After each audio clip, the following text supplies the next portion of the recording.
Before I ever appeared on the Jon Stewart show, my daughter told me years ago, when she was just a little older than you, that more people in her generation got their news from Jon Stewart than from the network news.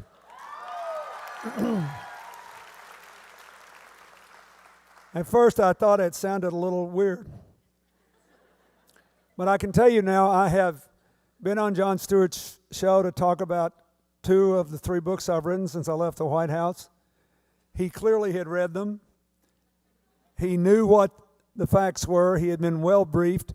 And every other time I've been on there, he really seemed to me to have put in more time and more preparation to ask more serious questions while poking a little fun at me along the way than anybody else who interviewed me.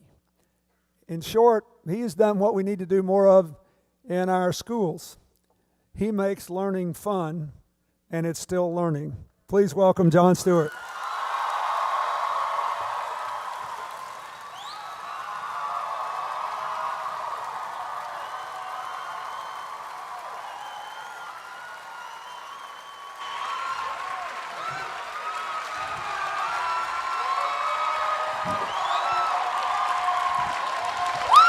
Thank you very much. Hello. How are you guys? How are you? It's an absolute honor to be here. It's funny as I see. Oh, what do you got? Signs? I cannot read them in any way. I'm in the light, but you're in the dark, so I really. This is an honor. As I went over a lot of the projects that these kids are doing from around the world, I can't help but think how much they remind me of me when I was their age. And I guess just the commitment and the dedication and I can't tell you how incredibly impressed I am with the work that you guys are doing and with the enthusiasm that you bring to it and the passion and the ingenuity. And I made a bong out of an apple once, and I just know how difficult it can be now. And now I know I should have used bamboo, because clearly that's how you win. That's how you get prizes. But I'm honored to be here, and President Clinton is being very modest. He could have taken the route that some ex-presidents take. You do a couple of speaking engagements, and you get yourself a nice little manor and a pool and the whole thing. But his commitment to changing the world and to making conditions better around it has been very inspiring. So I just wanted to thank you for everything that you've done as well. And it's exciting. I got a better deal. Don't you think? I get to hang out with them. It is kind of exciting. Keeps me young, as long as I don't look in the mirror. So what have you? So you've been here now. You've spent the weekend. You've been doing the CGI for a while. What did you learn this weekend from interacting with the students here and with some of the projects that they're doing? What did you take away from it? Well, 2 things. One is we had the largest number of non-American students here. People who are citizens of other countries. Many go to school in the United States. Some go to school around the world and came all the way from where they are in school. And I learned all over again that all these young people, partly because of the social media and internet communication generally, have a much more global perspective on a person-to-person basis than any generation before. Second thing I learned is that every year their commitments are getting better. That is, they are thinking of things that they can do, that they really can do. And they understand that, and they don't overpromise. That is, these guys could have promised they were going to build 24,000 bicycles instead of 24, but they know they can build 24. Right. Shaking its head. And and they understand that the power of their ideas will rest in part on either other people replicating what they have done or putting money into what they're doing so it can be done everywhere else. But they think about things that they can actually do that will not only help the people they set out to help, but could help other people.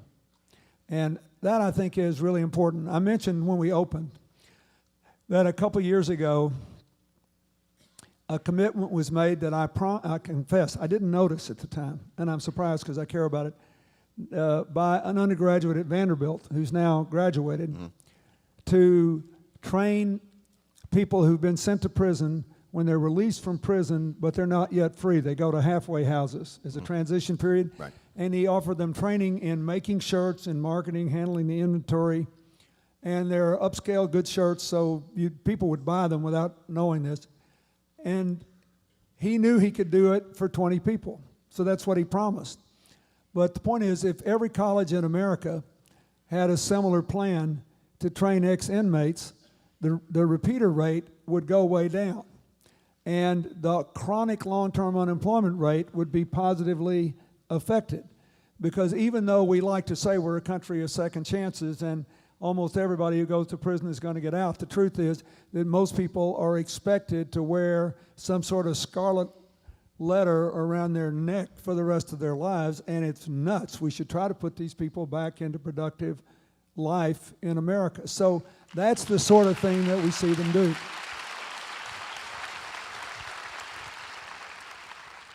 Is there a plan in any way to get, you've got CGIU, and it has taken off as its own separate entity. Is there a plan to integrate this into the larger initiative where business leaders, people that have taken on commitments on a larger scale, can come in and steal and exploit their ideas? Yeah. Wait, that was subtext. Hold on. Well, actually, But that they can interact with so that they can get a sense of where those ideas are going to go. last year I started having a separate meeting with the non-American students. Mm-hmm. They have a lunch, and I just go by and answer questions for 45 minutes or so. So I did that today. For the very first time, one of those students asked me the same question: can we graduate our ideas up to CGI? And we are also having, in June in Chicago, our second CGI Just for America, to try to help grow jobs in America, which I promise to hold until we return to a full employment economy. So what I'm going to do when all of you go home is take all the commitments and figure out which ones we could present at either CGI America as things that would create jobs in our country if someone would support them, and try to get some of the people who are there to finance them, or take them to CGI in New York in September. That's a really good idea. And I'm embarrassed that we got all the way to the 5th CGIU, and I never thought about it, but you're always one step ahead of me. So you think these kids are thinking when they get out of college they'd like to be employed? Because doesn't work that way anymore. It's a different world out there. What do you see, you're doing this 5 years. You've been, quote unquote, the most powerful man in the world, the ability to affect change. What's the difference in the ability to affect change through an NGO, through the types of student commitments that you see through this, and through governmental action? Because I find that there has been an erosion of confidence in government's ability to engage its own corruption, create change in the way you want, and yet there's been an enormous energy towards these NGOs, towards these smaller groups. What's been your experience on both sides of it? Well, first, when I took office as president, confidence in government was very low because the economy was weak. Mm-hmm. And inequality was growing, and we had a lot of problems. When I left office, because we had a lot of jobs, because it was the first time, the only time now in more than 40 years when the bottom 20%'s earnings increased in percentage terms as much as the top 20%, and 100 times as many people moved out of poverty as in the previous 12 years. There was a big increase in confidence in government. So I think the level of confidence in government pretty much tracks people's sense of well-being and whether they can, by effort and work, do better. But there is a big difference. If you're president, in theory, you're handling more money and you can direct it to more places. You can help more people. For example, we gave out 2 million micro-enterprise loans a year in poor countries in Africa, East Asia, and Latin America. But you also have to deal with all the things that you didn't expect to deal with, like the incoming fire, the Bosnia, Kosovo, and so, and you have to go through both Congress and bureaucracies and deal with resistances in foreign countries. If you run a foundation, or you're like them with their ideas, you wake up and you start with one thing, and you just see how far you can walk it out, how big you can make it.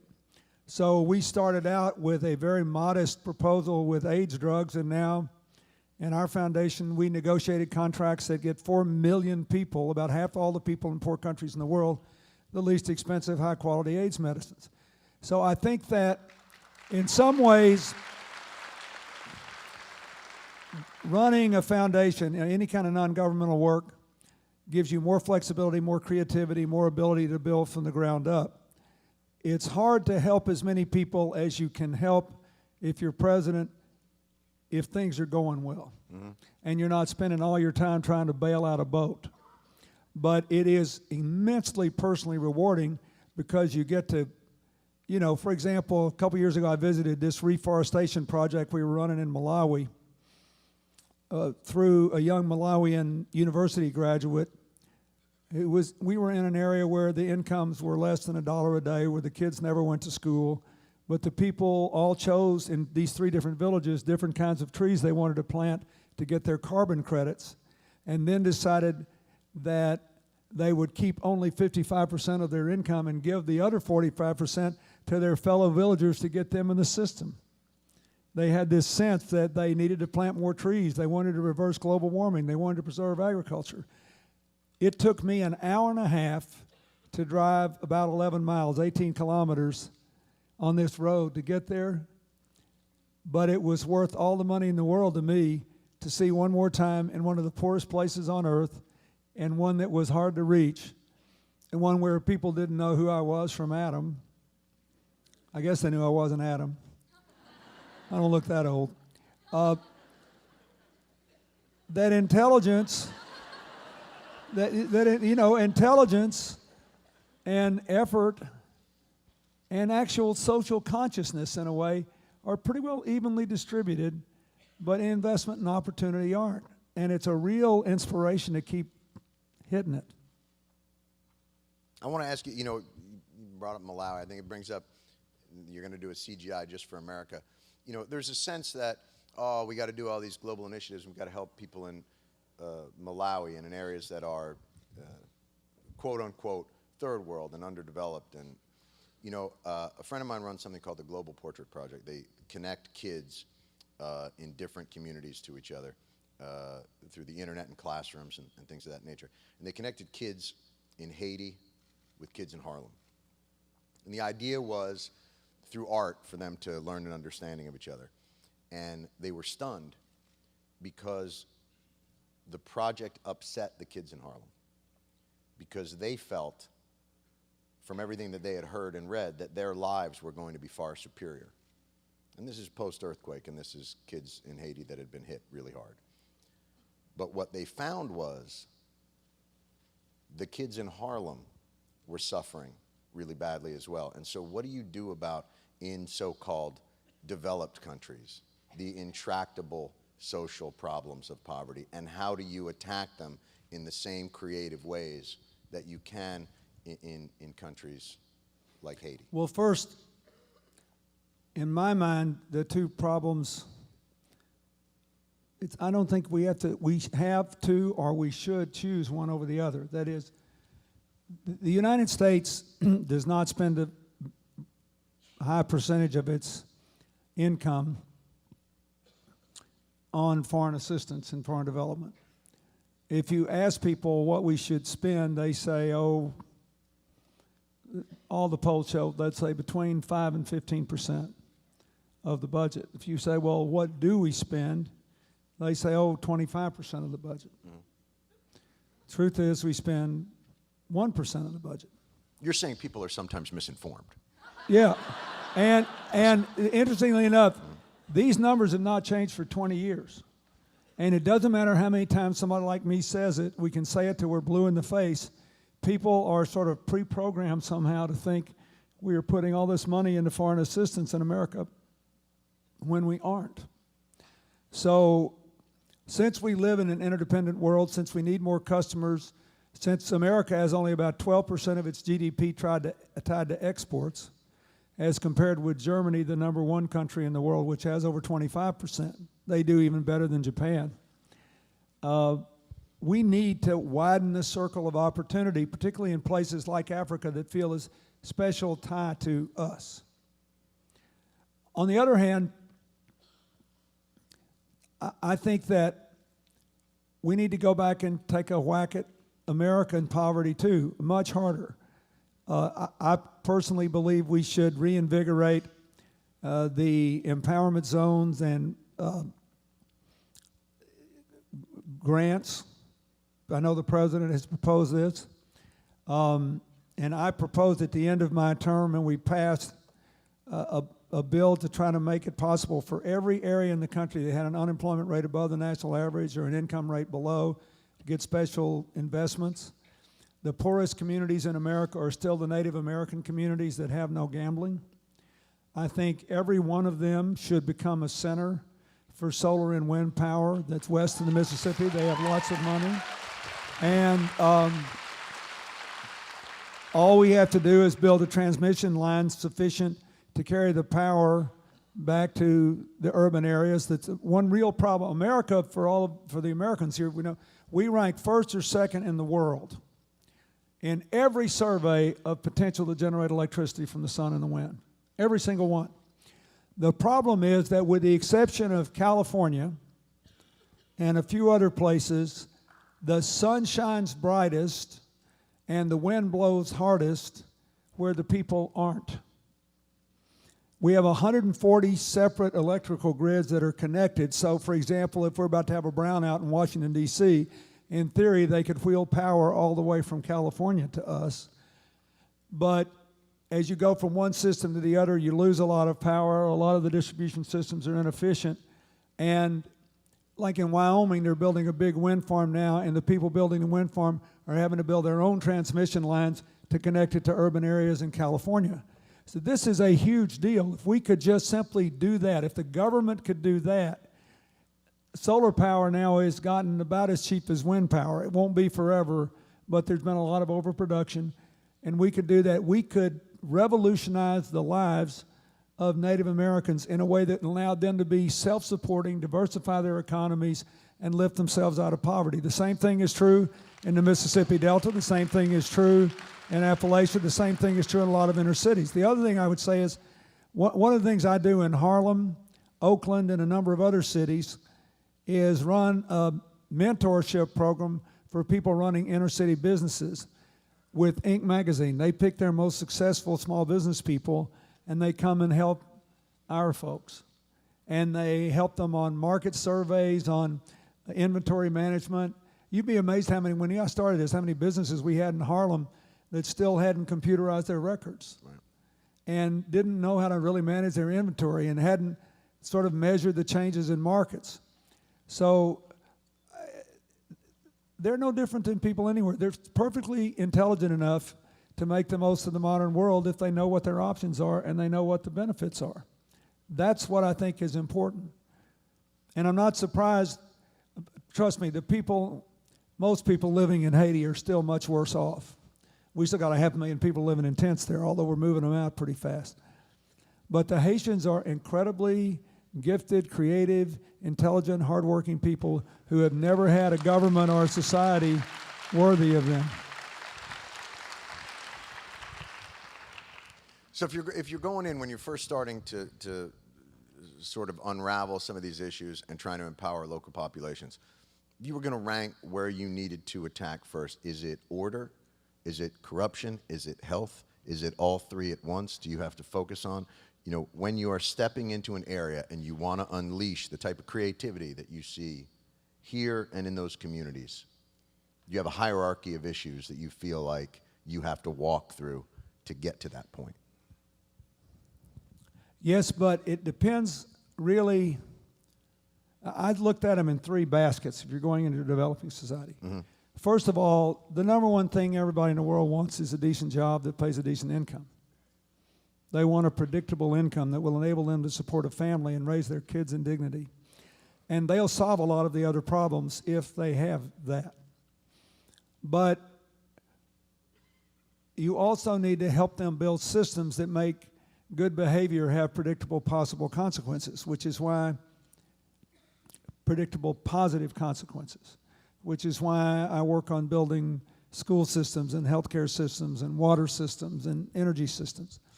And to get all that done and make it work, you've got to have honest, transparent government that is also capable of providing security to the people. So I see it in those three baskets.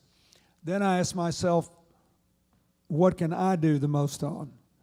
So in Haiti, for example, I worked first on bringing investment in, second on helping get money for healthcare systems and school systems and energy systems, and third on supporting the United Nations peacekeeping force and trying to get order, and in working with the donors to Haiti to put every single red cent that went through the commission that I co-chaired on the internet.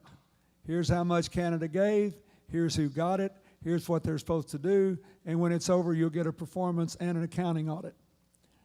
All that, I think, is really important. And meanwhile, we have to have governments that are willing to give money to the Haitian government to rebuild its capacity. But you need to think of it in those three areas, and not every person will have the ability, and even me, you know, when I have a pretty wide portfolio and reach, I can't do all three of those things in all the countries. So if, let's say we have an enormously gifted group of people, over 1,000 of them, working all over the world in increasing health access, I still won't go into any country unless the government invites us and signs a strict no corruption pledge. I don't ask them not to have corruption in some area I'm not working in, because I'm not president anymore. I don't have any control over that. But if somebody pays $500 for my $60 medicine that keeps children alive for a year in AIDS, that will be known in 72 hours in some other country where people don't have the $500. So if it happens there, you'll have 7 or 8 kids die for every one life we save. So I think the best thing that NGOs that are actually wanted by governments can do is to say, when you're dealing with us, there has to be a no corruption pledge, and we have to be able to enforce it, and we have to be able to monitor it and report on it. I think it's really important. Right.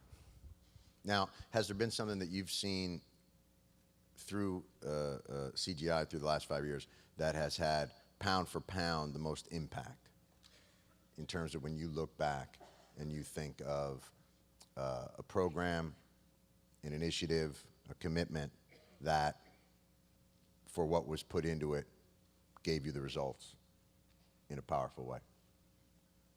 Well, there are, I can't say one over the other, but I can say that a lot of these, all these programs that the students do, the ones that helped people in America and did what they were supposed to do, probably had the most immediate impact, like students that went home and organized the greening of their own campuses, maximized the retrofits of all the buildings, had more, bicycles on the campuses instead of cars, recycled all the waste, did all that stuff.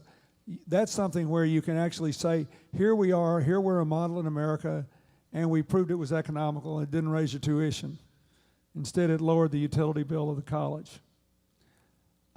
That's an example of something that has a comprehensive impact. On the other hand, a lot of these commitments,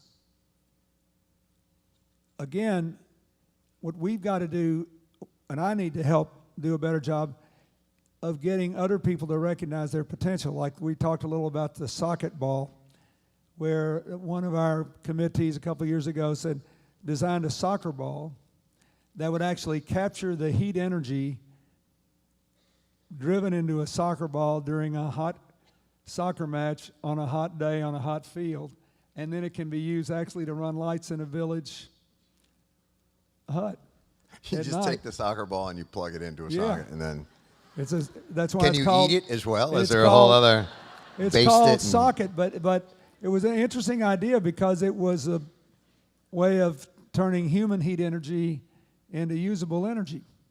So that's the kind of thing that I would like to see done. I think this bamboo bike, the winner here, if you think of all the places in the world that can grow bamboo and where it grows and what it could be, what it could do to reduce all kinds of other environmental problems, it has staggering potential. So what I think we need to do is to do more to try to take these things to scale. And it may be that the only way to do it is to take those that have proved extraordinarily successful and take them to CGI and say, instead of thinking of a new commitment, how about funding some of these? Right.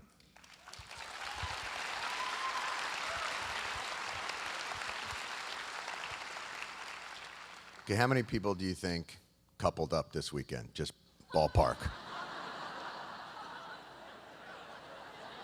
I'm just asking for a ballpark. Just a little, throw it out there. I think about 100. Sorry.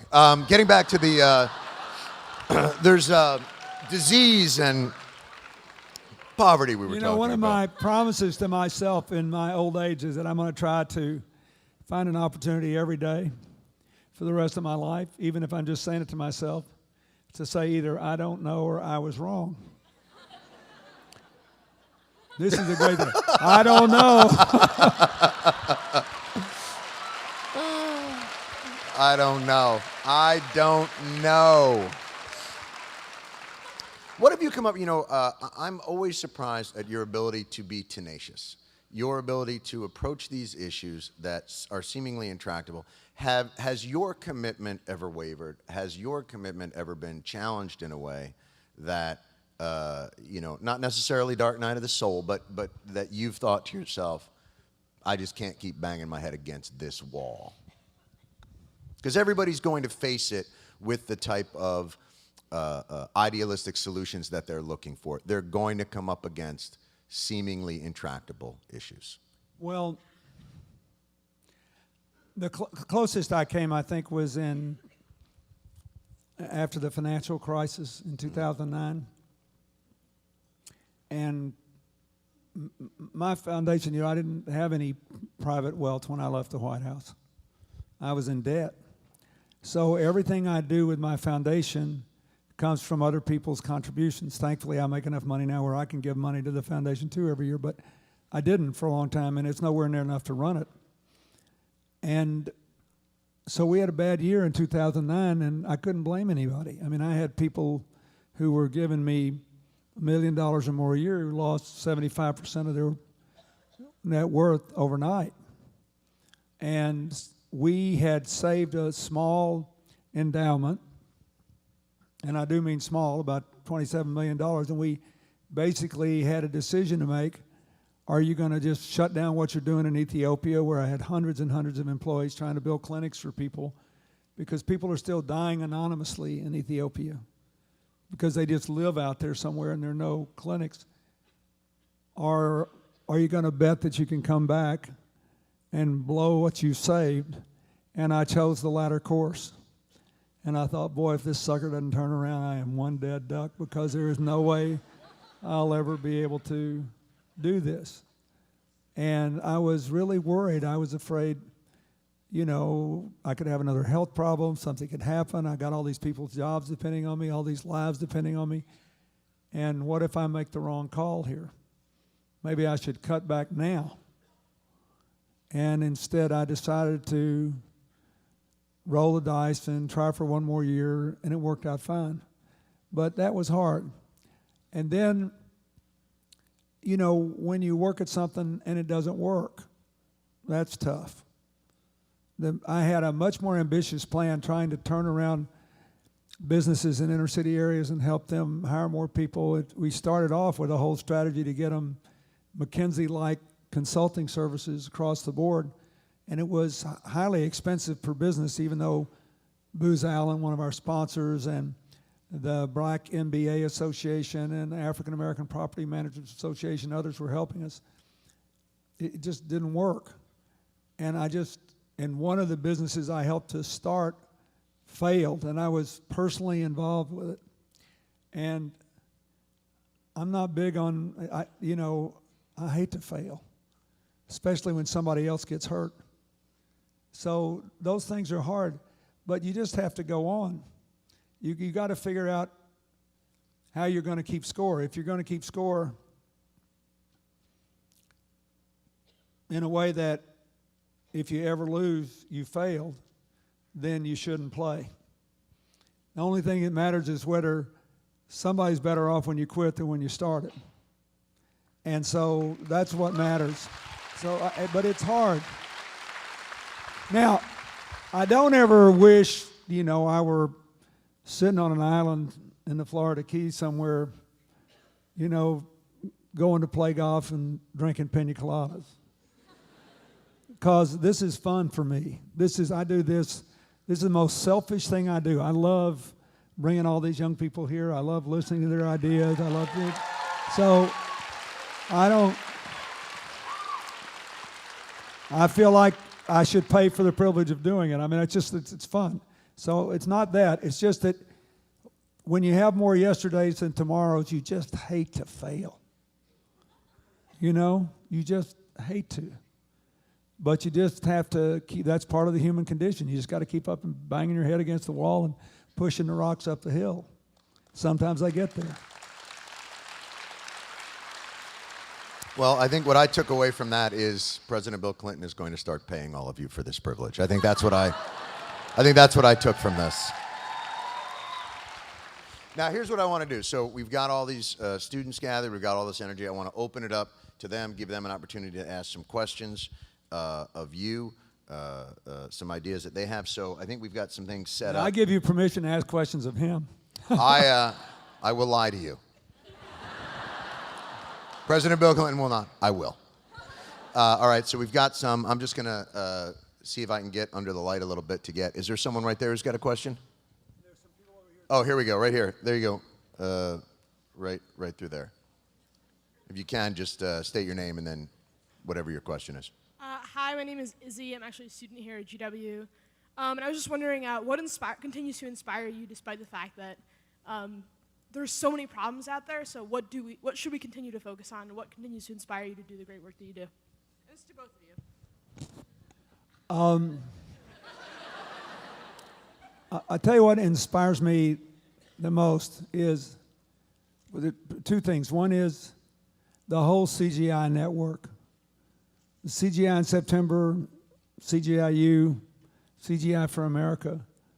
There seems to be an almost unlimited number of people who care about other people and find meaning in life by doing something that helps other people do what they ought to do.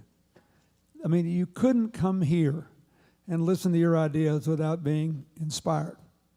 The other thing that inspires me is when I go out in the world and actually see the people that we're working with. I'll just give you one simple example. When I made my Africa trip a couple years ago, in addition to this climate change trip, I stopped to see one of our farm projects. And we have agriculture products in Malawi and Rwanda. And I grew up in a farming state. I lived on a farm when I was a little boy. I love agriculture, and I know farmers are equally intelligent everywhere in the world. And they're pretty good environmentalists in general. Family farmers take good care of the land and make the most of whatever water they have. So we're meeting with these 11 farmers. And we were in Tanzania then, rural Tanzania. And they picked one, and these people have little farms, average 1 or 2 acres. They picked one person to be the spokesperson, the only woman. She was a widow with a 13-year-old son. Her sole asset was a 1/4 acre of land. In the previous year, she had made $80. She and her son lived on $80 for a year. So we come in and give them better fertilizer and feed and seed, and we take their products to market. You know, the average African farmer loses 1/2 of his or her income every year paying someone to take the food to market because none of them have the vehicles. It's scandalous. So we take the food to market. This woman made $400 the first year we worked with her. Her income went up fivefold, right? That's no money. That's less than $2 a day. But to her, she was relatively rich because it was 5 times more than she had the year before. And I said, well, what's the best thing about it? She said, my 13-year-old son, he finally got to go to school because in poor countries with no revenue base, they actually have to pay tuition for their kids to go to school. So this woman was sending her kid to school. Now,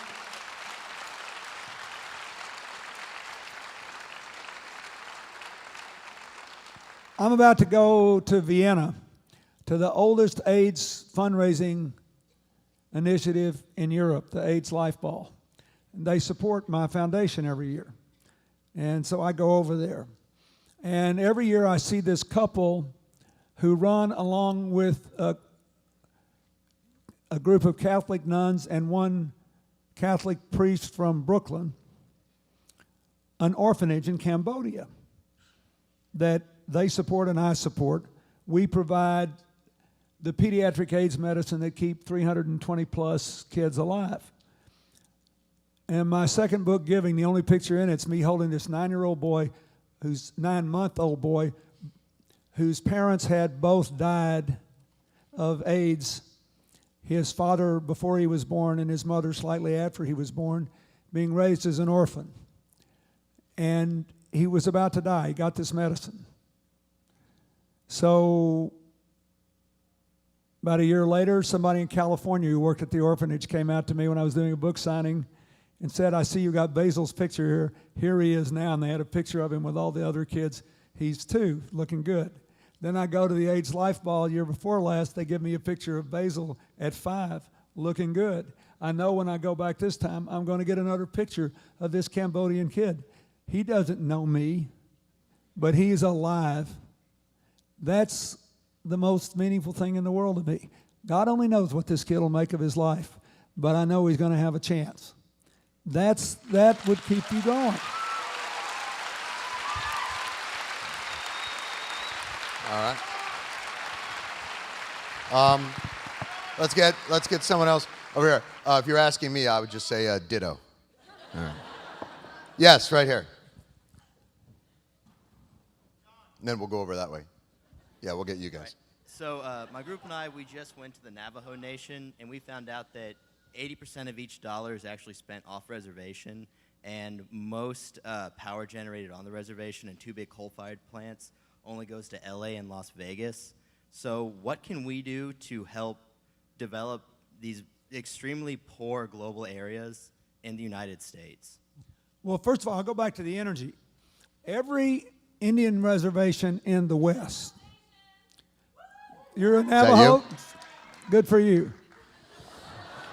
You think anyone else is going to shout, Las Vegas? Oh, wait, no, that's not. Yeah, that's what I figured. All right. Hey, I went to the reservation in Window Rock, and you know where it is?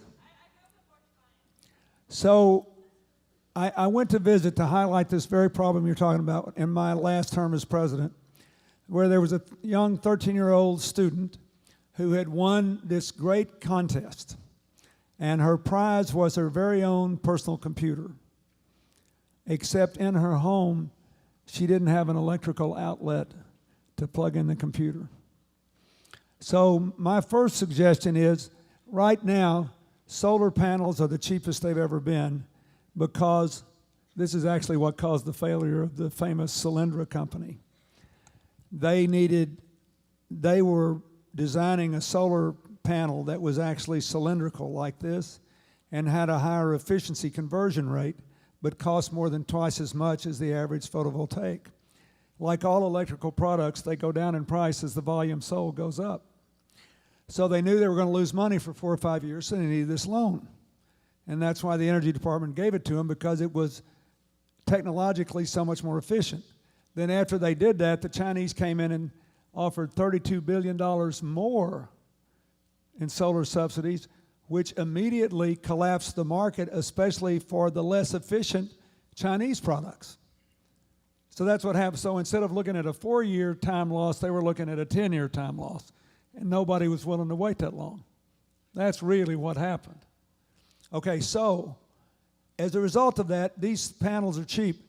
I personally believe that federal government ought to have an initiative, and local NGOs ought to help to make every one of these reservations at least self-sufficient with decentralized power. Photovoltaics do the same thing for electricity that cell phones do for communication. And every one of these buildings on every reservation in the United States that will efficiently handle it should have solar power.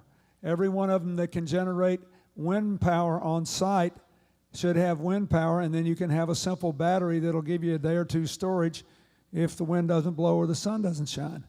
And then I believe that they ought to be able to export power.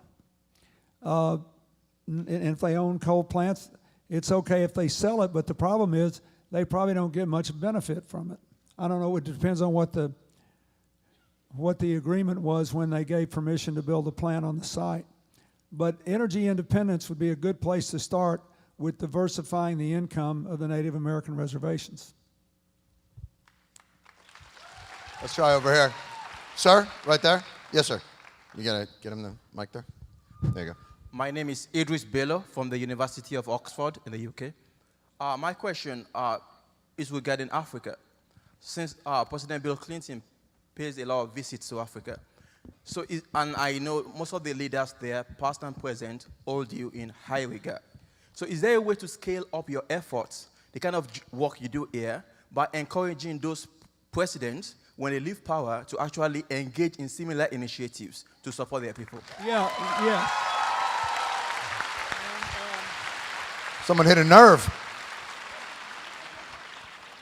You know, there's now a program funded by a Somali billionaire who made a lot of money in the cell phone business to actually give cash stipends to former presidents who were honest when in office and wish to do public service when they get out of office. It's a great idea. And I actually keep in touch with, for example, every year at the CGI, almost every year, at least two former African presidents, Obasanjo from Nigeria and Rawlings from Ghana, come. But a number of others, and you know, Ghana's got a pretty good record. They keep rolling over people with elections. That's pretty good. And Senegal, President Wade finally admitted that he lost the last election, which was a good thing. They had an honest election in Senegal because they're doing very well on most indicators. Anyway, I would like to do that. I have done work in Zambia with probably the most respected African former leader next to Mandela on the continent, Kenneth Kaunda. We do work in AIDS education and prevention together.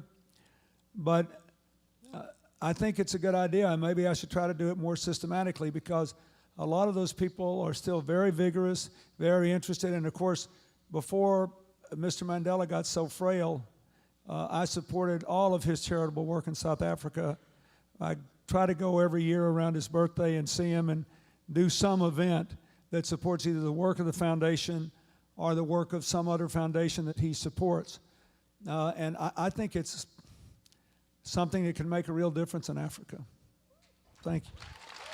Let's get, yeah, right there. You're right next to him. Yeah, the guy in the tie with the blue and the... Ladies, please. Not a piece of meat, he has ideas.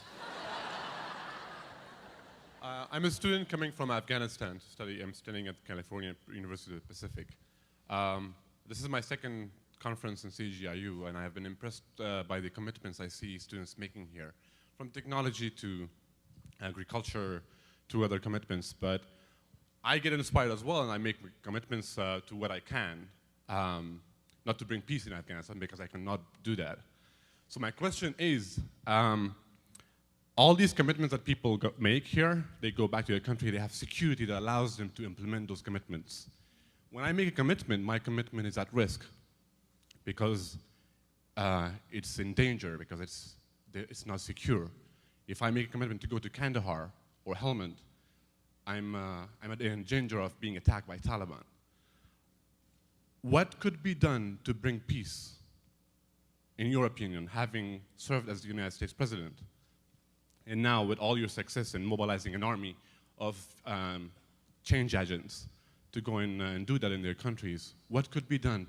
Because I think the idea, my dream, and I think everyone can hear that, is that we should see on CNN, BBC, Al Jazeera, news about commitments, about changing world, not war.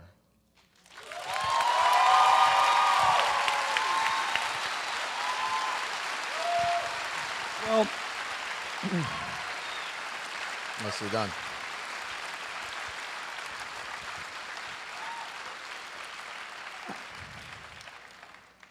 Afghanistan is a particularly difficult case for 3 reasons. One, there is the question of the capacity of the government and its allies, not just the United States, but the other countries that are there, to actually create a secure environment. Second, there is the alienation caused by the widespread corruption. And third, the most productive, most likely path to a less violent future on a daily basis would be some sort of agreement between the Afghan government and the Taliban. And most people question whether that could be done without the guarantees of the Constitution for equal rights for women and girls being severely eroded. So we're in a terrible moral dilemma there. You want fewer people to die and you want to stop the violence, and you don't think the government as currently constituted will ever be able to totally defeat the Taliban and dominate the country. But if you make a deal under conditions of weakness or without guaranteed enforcement, you may be selling out the futures of countless women and girls. So that's not the answer you want. Sometimes I get to say I don't know when I don't want to say it. But that's the truth. And I think my experience has been working in other areas that were dominated by violence, nothing as bad as Afghanistan, but in different places. For example, when President Musharraf was still in office in Pakistan, and I had my differences with him, which we aired on television actually when I was president, to his credit, with his support in a big press conference. But the Musharraf government actually invited our foundation to come and help them set up a national AIDS program and provide the medicine and the testing equipment and the training. And it was the first non-African Muslim nation, not a city, not an area, a whole nation, to ask us to come in, to say we are out of denial, we got a problem here, will you come help us? So I feel, but what we did do, and none of our people were ever hurt there or anything, we were able to negotiate basically place-by-place security arrangements with the powers that be who thought that it was worth doing. So my guess is, given the conflicts of Klan as well as the Taliban and the government, in order for you to be able to go safely to Kandahar, there's probably a deal to be cut there with somebody locally, and it would probably have to be done that way. If you had the support of the right people in the government, I think it would make a difference. If I can help you get it, I'd be glad to try. But I think that the United States has said we'd be happy to support the resumption of the talks between the Taliban and the government, but we don't want to sell out the future of every woman and every girl in Afghanistan to make a peace. It is a horrible dilemma. And I think in the meanwhile, the best someone like you can do, and I applaud you for loving your country and making commitments to help it there, and it may be that we could make a deal that would secure the safety and freedom of movement for the people involved in your commitment in the specific areas for the specific purposes you want. I have had some success in doing that in other countries, and so far, somebody promised us they'd do it, they've done it. Nobody's ever double-crossed us yet on a deal like that. All right. Come on. Somebody give him a hard question. Come on. Yes, ma'am. Right there. Yeah.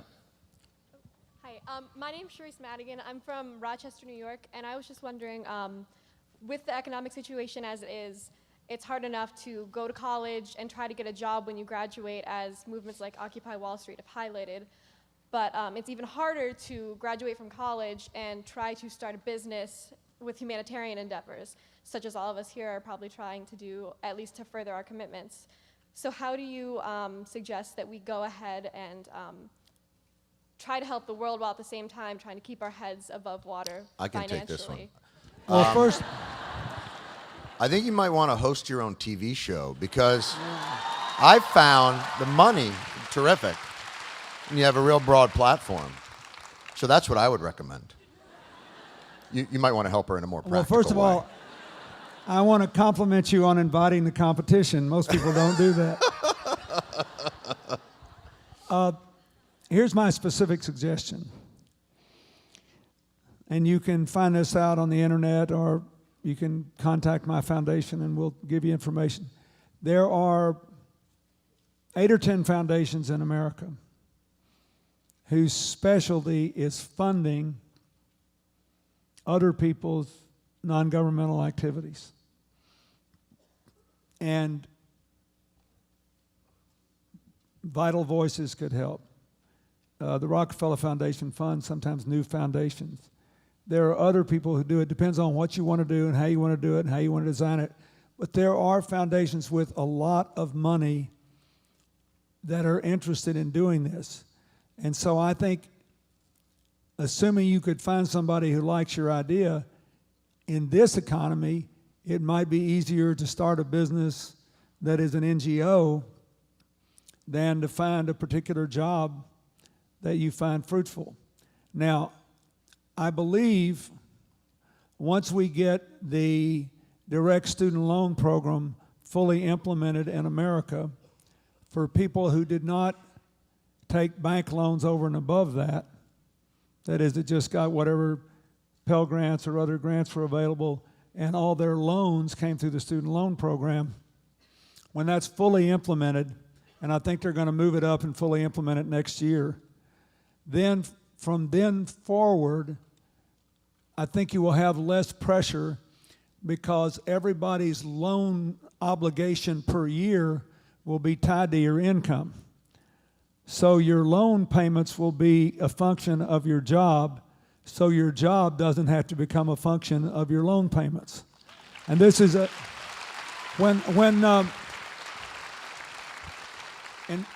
1993, my first year as president, I passed this as an option for all the colleges. And the banks went crazy because they had guaranteed loans, you know. But a lot of the colleges took it, a lot of students took advantage of it. The students saved $9 billion in lower interest in repayment. The ones who joined it could pay back as a fixed percentage of their income, and the taxpayers saved $4 billion because when people can pay back their loans, they don't default. So when President Obama was elected, there was a Democratic Congress, and they gave him a mandatory program that just forced everybody to shift to direct student loans. But it took a few years to get implemented. When that's done, I think it will change everything. I think that a lot of young people like you will be able to say, well, you know, I always kind of wanted to teach school for a year or two, but I can't do it for life, and gosh, I've got $50,000 in student loans. It's totally irrelevant now because your loan repayment obligation will be capped as a percentage of your income. So you might say, well, I'm going to go teach in a Native American reservation or in an inner city school or do something else, to work in some other way for a couple of years just to see what it's like, and then maybe I'll go back and go into business, and you'll be able to afford to do it because you won't be bankrupted by your own loan repayment obligations. So you all remember that when you're going through this. Right. Let's get the woman right there, standing right there. Sorry. What is it? Hi, my name is Brittany King. I'm a graduate student from Houston, Texas. And From Houston, Texas? yes. And I'm also a single mother and survivor of domestic abuse, brutal domestic abuse. And I know that when you came on earlier, you said that we in this room are overachievers. But because of my past, I haven't always been that way. My first semester of college, I failed out, just completely flunked, just with everything that I was facing. Last night, a gentleman said that talent is universal, but opportunity is not. So my question to you is, how do we optimize the talent of those who don't always have the same opportunity? Someone like me, who's had to fight very hard just to be standing today with everything that I've had to face. So how do we make that something that's real?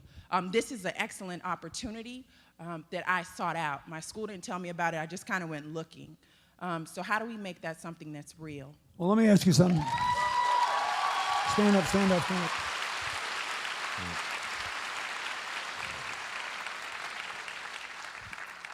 How did you get through it? How did you become a good student? How did you get over it? Did somebody help you? And was that somebody back in your home? Was it somebody on your college campus? Was it someone in high school? How'd you get to where you are? I think because my daughter was so dependent on me as a single mother, looking into her face saying that we're gonna make it. Had she not been there, I may not be standing today. And I think innately I've always had this unwavering determination and resilience, but I also recognize that everybody may not have that character trait, which is why I asked that question. When I wake up every morning and I see that I still have the air to take breath, I say that I still have a purpose on this earth. But I understand that there are those who feel like there is no purpose when hope seems to elude them. But I will say that I have had people who have come alongside me and encouraged me and just told me to keep pushing. And those were people that I sought out, and some people who just kind of saw my determination and resilience who helped me. But for those who may not have that drive or that motivation, or a child looking at them saying, "Mommy, what are we gonna eat tonight?" What do we do for those people? Well, that's a great question. There's been an extraordinary amount of publicity given to the problem of abuse of children, both physical and sexual abuse, in the last several months. Not only the well-known case at Penn State, but a Major League Baseball player has just written his memoirs about his own experience. The senator from Massachusetts, Scott Brown, wrote a memoir about his own experience. Joe Torre, who coached the New York Yankees and the Los Angeles Dodgers, his whole foundation is called the Safe at Home Foundation because he was brutalized as a child until he got big enough to stop it. And I think one of the things that you could do, all of you could do, is to try to get the people who work with this to establish some kind of beachhead on every campus so that people would have someone who could help them get over this. Because one of the things you have to do is you have to get to the point where you either put it in a box somewhere or forgive somebody or go ream them out or do whatever so they don't hold you prisoner anymore. I mean, your daughter basically liberated you, your child. Is it a daughter or son? Okay, your daughter, because you had to care about her, you didn't have the option of being a prisoner to your past. Your daughter sets you free. And with people that don't have children, have to have something else that will set them free. I'll tell you an interesting story. The day Nelson Mandela was released from prison, early 1991, on Sunday morning, I got Chelsea out of bed. She was somewhat younger than she is now. And I sat her up on the kitchen counter, and I turned on the television, and I said, "Chelsea, they're letting Nelson Mandela out of prison today. This may be the most important thing you ever see in terms of a political event." So he walks down this dusty road. You remember, if none of you are old enough to remember, but you may have seen the film. You should get it on the internet. It's beautiful. He walks down this dusty road in this dramatic gesture, and he gets in a little car. They open the gate, and he drives out to freedom. And before you know it, he's president after 27 years. So when Mandela and I became friends, I said, "You know, you're a great man, but you're also a canny politician. It was smart to invite your jailers to the inauguration. It was essential to invite the parties that put you in prison to be part of your government. You held the country together. But tell me the truth. And I told him about getting Chelsea up and watching him. I said, when you were walking down that road for the last time, tell the truth now. Didn't you hate their guts again? And Mandela said, well, of course I did. He said, I was full of hatred and fear. I had not been free in so long. But he said, I realized if I hated them after I got in that car and got through that gate, I would still be their prisoner. He said, and he said,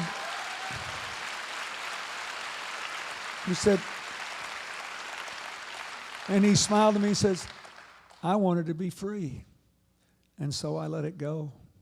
And he looked at me and said, so should you. So should everyone. In all these cases of childhood abuse, it's so caught up with things that are wrong, what shouldn't happen to people, what the power relationships are. It's just like, it's so hard to let it go. But there are people who do this all the time on every continent. Think what it's like in Africa for all those kids that were turned into soldiers. Think about all the childhood soldiers that have somehow miraculously made something of their lives in the U.S. or Europe or gone back to Africa and done it. I mean, it's the cruelest of all kind of abuse, child abuse. But in the end, it's about no longer being a prisoner to it. And so you have to give people the strength of mind to look forward instead of backward. Your daughter sets you free.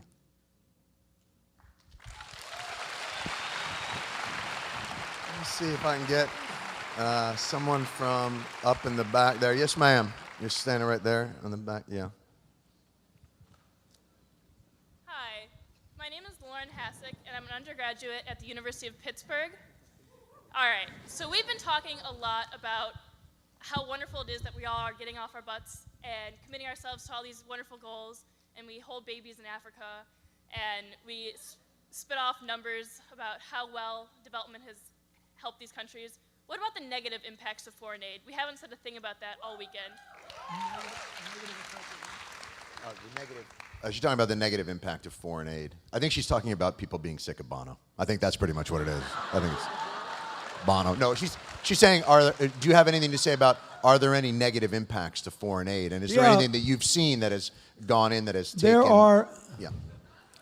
There can be negative impacts of foreign aid. There can also be negative impacts of development. Let me just mention foreign aid, if it's not held accountable, can just reinforce the status quo in a country and increase the amount of money available for corruption. One possible negative.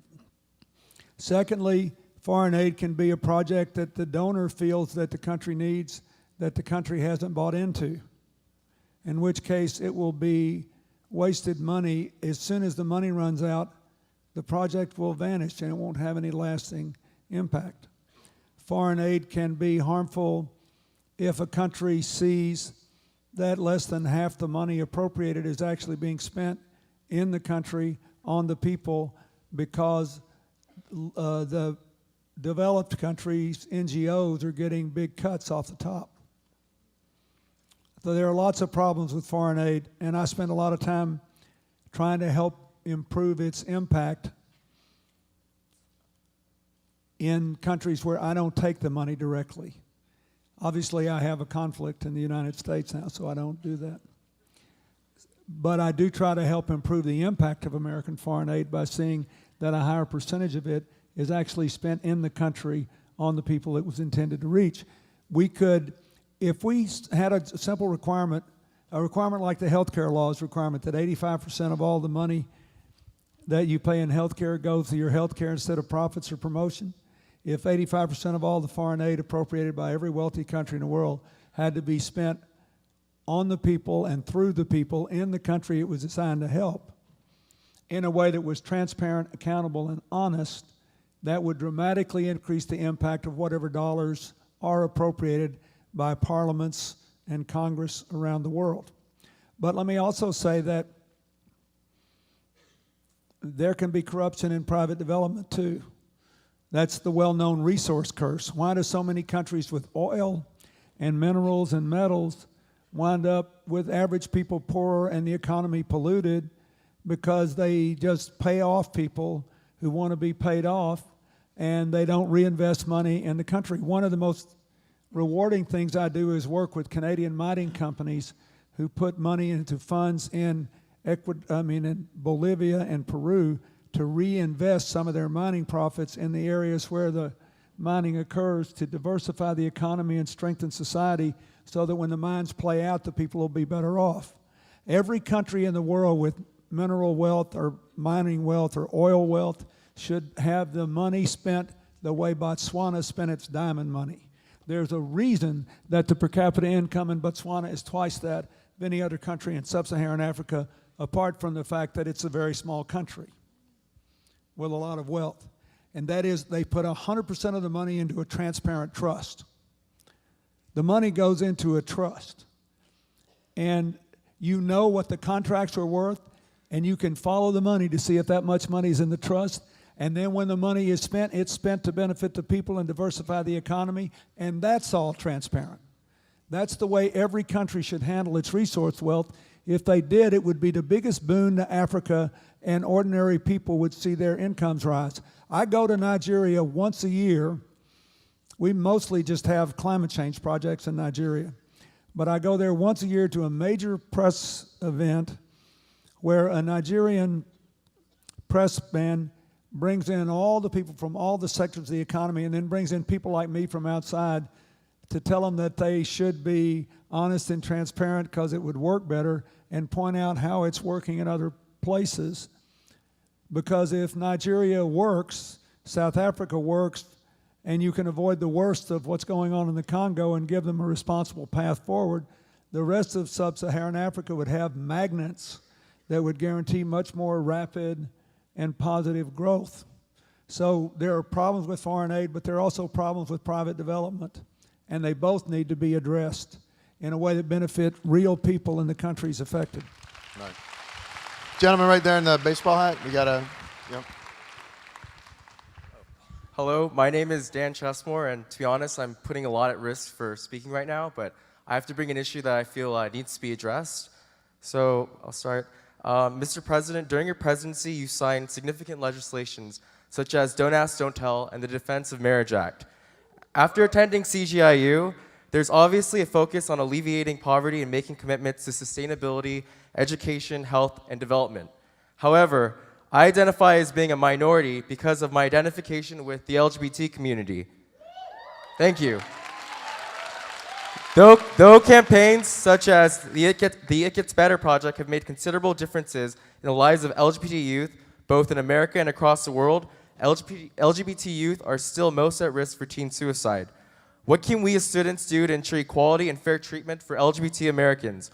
Also, when will this country finally rule that separate is inherently unequal when it comes to the social institution of marriage? Because I will not ask my future partner to civil union me or domestic partnership me, and I refuse to again be treated as a second-class citizen. Thank you. Well, first of all, one of the things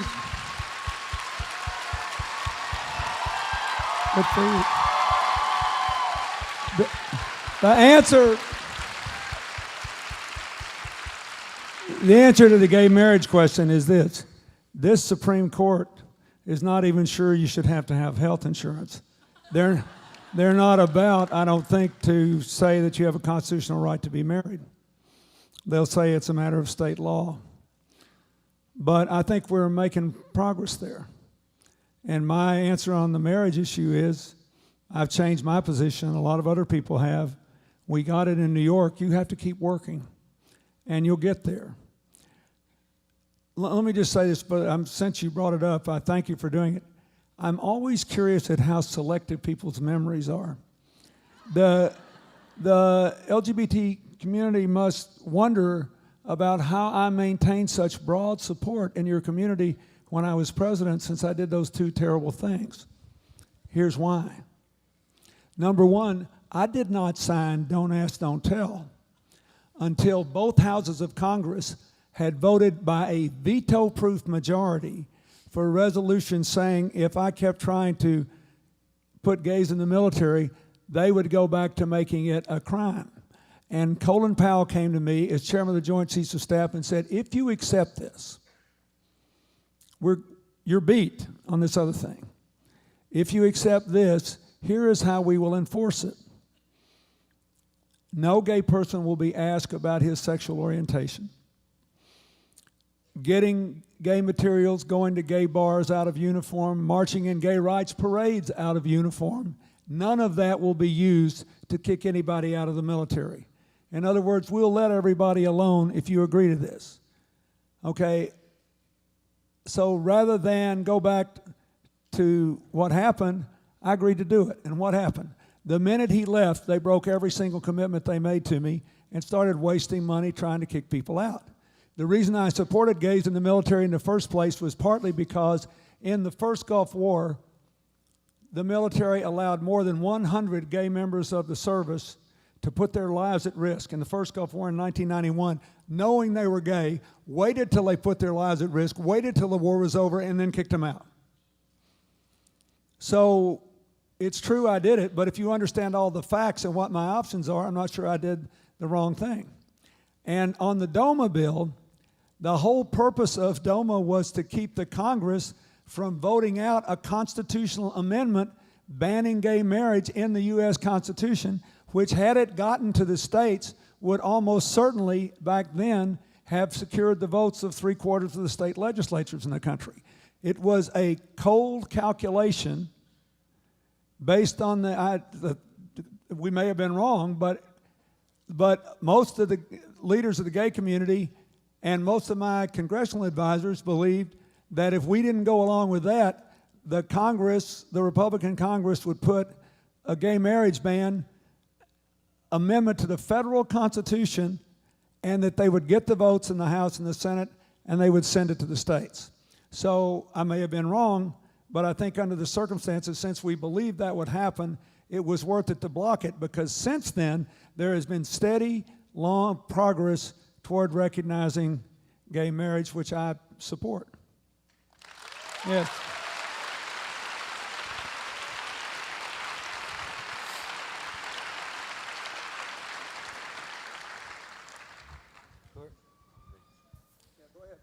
President Clinton, my name is Francisco Estrada. I'm from Salinas, California, which you visited while you were in office. My city is about 140,000 people, and we last year were the 6th highest city per capita in homicide rates in the entire country. We have the highest incarceration rate per county in California of locking up youth under the age of 18. So my question to you is, how do we as students and youth who are trying to break down some of these barriers and trying to reduce the youth recidivism rate and the youth incarceration rate, how do we break down some of these barriers that we confront with establishments like our local judges, our local district attorneys? Well, let me ask you something. Why do you think the incarceration rate is so high? Why do you think the crime rate is so high? Why do you think it happens? I think it's a two-part answer. I think one of them is because of our lack of resources in our educational system in our area, and then the other one is because our local district attorney has a "I'm going to drop the hammer, lock you up, and throw away the key" mentality. What percentage of these kids that are incarcerated have offenses involving drugs or guns? It's a very minimal amount. So a lot of the times that our youth is getting incarcerated is because of what some people call crimes of passage, which is maybe sometimes underage drinking, smoking marijuana, which is kind of like a life passage type of crime, I would say. I bet most... A life passage. Let me ask you a question. would you consider Dark Side of the Moon by Pink Floyd a life passage crime? Mr. Stewart, I have no idea what that is. I am so old. This is unconscionable. I'm guessing that was something in the 60s. Yes. Get me my walker. I'm going to get out of here. Let me ask you a question. When in my second term, we had a precipitous drop in not just the crime rate. Well, we had an 8-year drop in the crime rate, but we really went after juvenile offenses, tried to keep people out of prison. And one of the things we did was to appropriate enough money for after-school programs for 1.5 million young people. It's with federal money. And I gather a lot of them have been cut back now under all these financial constraints California's been under. I believe that we've got to go back to turning these schools into community centers, leave them open every night, leave them open on the weekends, offer real support to kids. And we also started something in Philadelphia that eventually we had 500,000 kids in, called Gear Up, where we would tell people in middle school they could go to college. And we would tell them, you can go to college and here's what your benefits will be. And we'll promise you right now, if you do these things in school and follow this path. I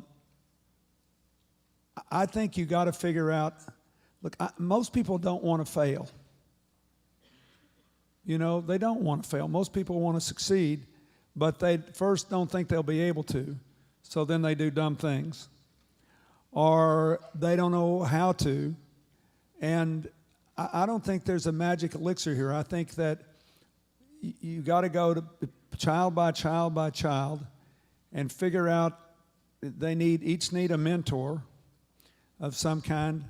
And then we need to put them on a path to the future by the time they're 13. There aren't many probably in detention under 13.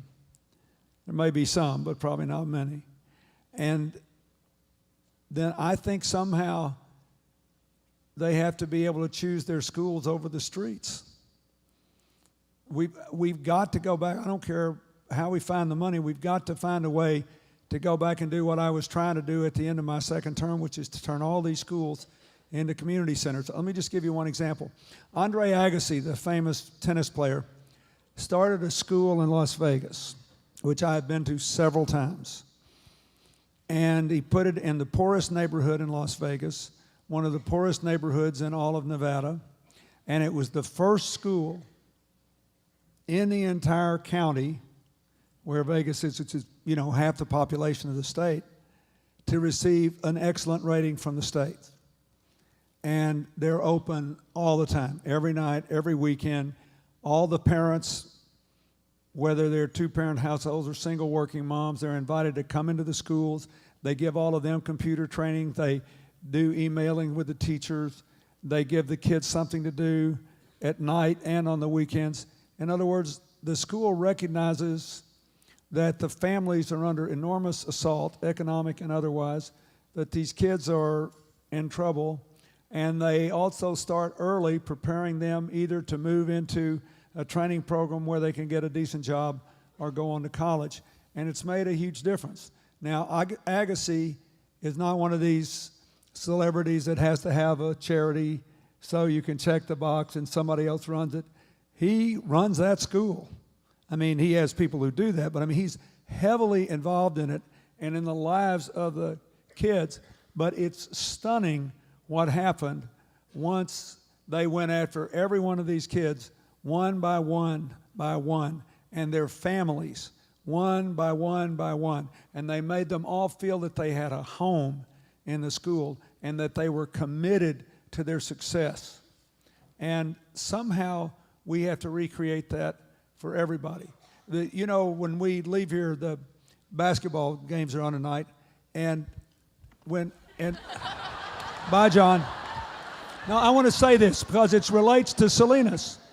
So, you have this, what may be a rout or maybe a fascinating game between Kentucky and Louisville. And Louisville has all these kids. There's no way in the world they should be in the Final Four. Except they got a big, tall African guy who can block shots like crazy. And they got a great point guard with lots of tats. But they didn't expect to be there. But Rick Pitino, the coach, said an interesting thing that might relate to Salinas. They said, how did you do this? These kids, they got no business being in the Final Four. You keep winning these games. And he said, everybody that plays this game wants to succeed. But some don't believe they can. So first, everybody's got to believe they can. Then it turns out they want to succeed for different reasons. Some want to make their mothers proud. Some want to make their parents proud. If the father left the home early, some want to show their daddy that they're still good. Some want to do it for their teammates. People want to succeed for different reasons. You have to convince everybody that the only way you can succeed on your own terms is if you're part of a team that's doing something bigger and better than you are. It was really smart, you know. And somehow, all these kids that are getting in trouble, they drift off. Most of them are not bad kids. They get disconnected. They think that life is a dead end anyway. We got to bring them back in. And I have no better idea than what I have seen work in Vegas and several other places. You have to make the schools, the governing community institutions, and when this economy picks up again, that's the first thing that Congress ought to think about doing. You can give all the tests in the world, you can do all this other stuff, but kids have got to believe they can succeed, they have to want to succeed, then they got to be given a way to do it, and their families have to be given a place to support them. And I think putting everybody in jail is nuts. There's too many people in jail in this country, in my opinion. Well, listen, we've been given the all clear sign. That is all the time that we have. I just wanted to very briefly state just what an honor it's been to be here and to listen to your questions. You know a lot of things, and it's always a pleasure to hear you speak. I have rarely been in a room where I felt like I would like to work for each and every one of you. You're a pretty incredible group of individuals, and I wish you the greatest success in all the commitments that you've been working on. And I want to thank President Clinton. See you tomorrow morning.